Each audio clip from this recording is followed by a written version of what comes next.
Onegaishimasu. Kia ora guys, so today for this post what I thought I would talk about is Muchimi.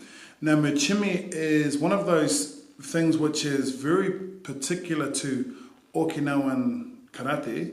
It's a term which is used which is heavy hands or sticky hands kind of thing, a heavy pressure in your technique. But it's not just indigenous, it's not just an idea which exists in Okinawan karate or karate.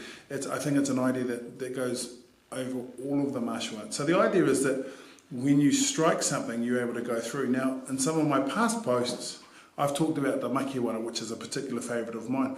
Also, bag work, hitting bags, pads, tie pads, all of those things are extremely important. What I want to do is talk about using open hands to increase your muchimi. That is when you hit something, it's kind of got that heavy feeling. Now, if you see people like Higuana Morio Sensei of the International Okinawan Go-Juru Karate Federation, Higuana Sensei hits things like this. So if you've ever seen any of it, it's quite amazing. He uses a lot of different techniques on the rock. It's quite a scary prospect getting hit by him. So for today, what I thought we'd do is rather than use a rock, we're going to use the tie pad, normal tie pad, and just got it sitting on a high surface. In this case, I've got a bit of a tie here that I'm using.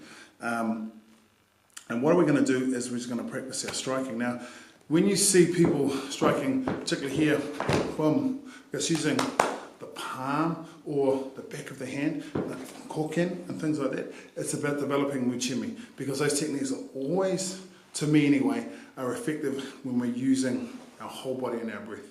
Okay, so here we can sort of do the old back of the hand, but for me what I thought we'd do is, let's use the whole body, the whole relaxed palm. So it's a question of getting your breathing and your technique going at the same time. So from here, breathing in,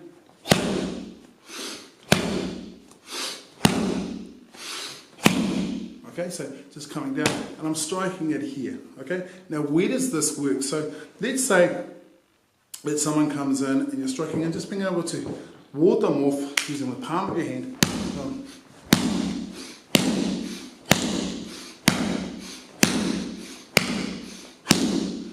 Boom, should be enough. Or if you're blocking a technique, say washigiri, boom. So blocks are designed to hurt, specifically in karate. So when someone tries to attack you, the idea is that your block should be enough to ward them off in an ideal world.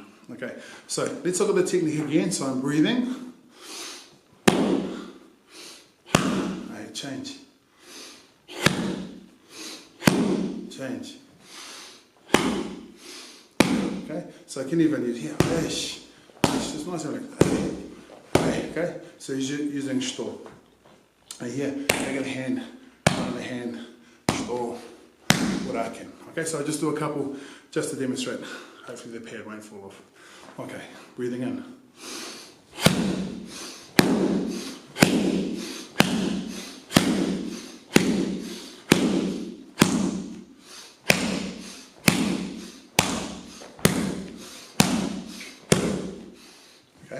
So you see what I was doing? Nice and relax. So when you do, coordinate your breathing. It's not a matter of going, just relax, Focus on your technique, practice, take your time, and start, like me, using a pad. And hopefully one day we'll all get up to a point where we can use something a bit harder, like Higuana Sensei with the big rock. But for us, in practicing Muchimi, stick with the pads. Enjoy your training. Thanks for tuning in, and we'll catch you soon.